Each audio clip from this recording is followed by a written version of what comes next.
Marcy. I so appreciate the opportunity to welcome the marchers officially to the city of Stockton. You've come a long, long way. It's taken you a long time, and you've probably worn out several pairs of shoes and probably lost weight in the process. No, you've been well fed along your long journey. But it is important that you stop here in our community of Stockton, because we are, at the epicenter of all the problems that this state faces, whether it's in foreclosures, we lead the country in that, whether it's in unemployment, again, over 22% unemployment in our community alone. I know you have seen higher statistics. Took a detour, and he did it for a very good reason. Because he wanted to take us into the area where there's literally nothing. You see, people in LA think they have it bad. People in LA think that, Skid Row is beyond the worst. Well, I would like to challenge them to come out to Fresno. Because we literally walk through, I could say it's 10 blocks or more of homeless people. I literally thought, and I never lived the era of the concentration camps, just hearing stories, going to college and stuff. But this area just looks like a concentration camp, where people were literally just put in boxes and just given porta potties to use. There were literally sleeping bags in rows. All I needed to see was a little baby come running out from one of those houses. Oh God knows what I would have probably done. I would probably just scream. As it was, I did want to scream just seeing those people living in the state of what they did. But you know what?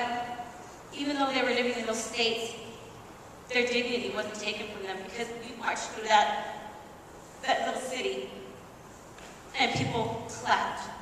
They got up, they danced, because we had our sound system going, and just thanked us for doing what we were doing.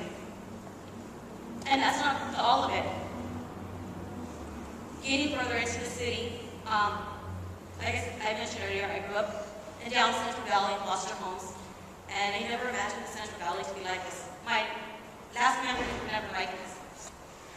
Going to Merced on a Sunday,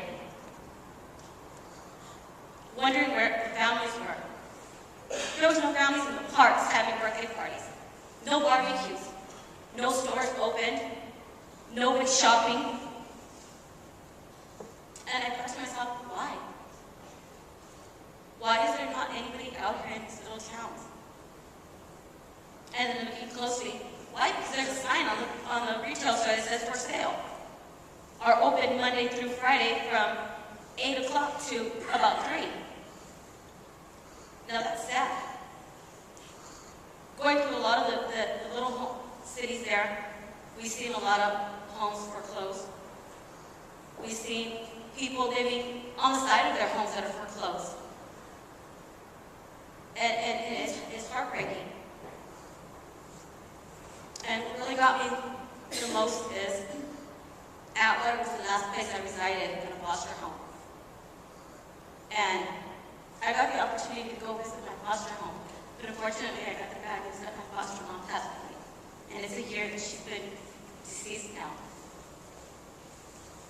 And the lady that lived there, she was nice enough to let me in. I got to meet her 3 daughters. And it just so happened that one of her daughters went to the elementary that I went to. And she's so proud of that school. And her mom said that hopefully that school wasn't affected, because her daughters love that school. And it's just so funny because the little girl came out and brought a big old long pencil, rubber blend. And I remember 25 years ago, I got that same pencil, but in a different color. We stood in an RV park, a so-called RV park. And it was actually a museum, military museum. And it's sad when we have a government who's willing to send our men and women over to another state or a country to go fight and promise them that they're going to have education for them when they get back, have a job for them when they get back, and they break that promise.